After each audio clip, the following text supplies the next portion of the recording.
Unlimited seafood for only $349 dito sa may EPSA sa Angeles City. Meron din silang buy one take one na crab platter and shrimp platter, rice meals, and other a la carte orders. Itag mo na lahat na kakilala mong seafood lover because I'm sure magugustuhan nyo to. So tara at samahan nyo ko dito sa Crab and Go. Located siya sa harap ng Caltex dito sa EPSA. Halos katabi ito ng Pure Gold. Tapos open sila daily from 11 a.m. to 12 midnight. Welcome to Crab and Go!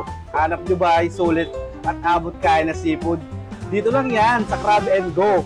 So eto na nga at habang niluluto ni chef yung mga order natin, amoy na amoy agad namin sa dining area. Ito yung ating crab platter na again buy one take one yan. Either you get 2 platters of crab or pwede namang isang platter ng crab at isang platter ng shrimp. Yung unlimited seafood naman nila is a mix of mussels, clams, shrimp, squid, and Japanese sweet corn. Sa $349 per head mo, bukod sa unlimited seafood, meron din niya kasamang isang serving ng calamares and fish fillet. Tapos unlimited na rin ang rice niyan. Sobrang sulit, di ba? Yung buy one take one platter naman nila parehong tig 1.5 kilos, so you get a total of 3 kilos of seafood, kaya mapapalabad ka rin talaga. Sa mga solo dining naman na hindi mag-a-avail ng unlimited, meron din sila mga rice meals as low as 99 pesos. And then yung one serving of mixed seafood with chow fan fried rice is 149.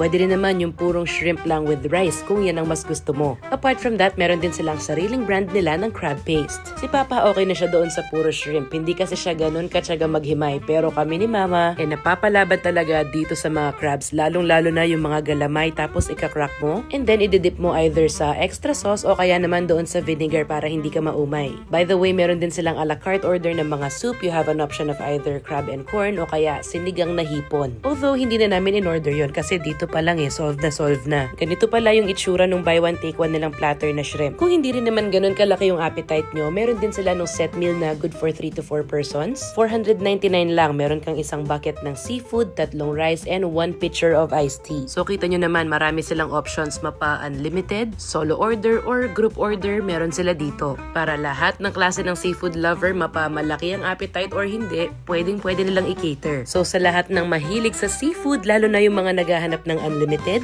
nako yayain nyo na rin yung mga food trip buddies nyo at subukan nyo na rin dito sa Crab and Go.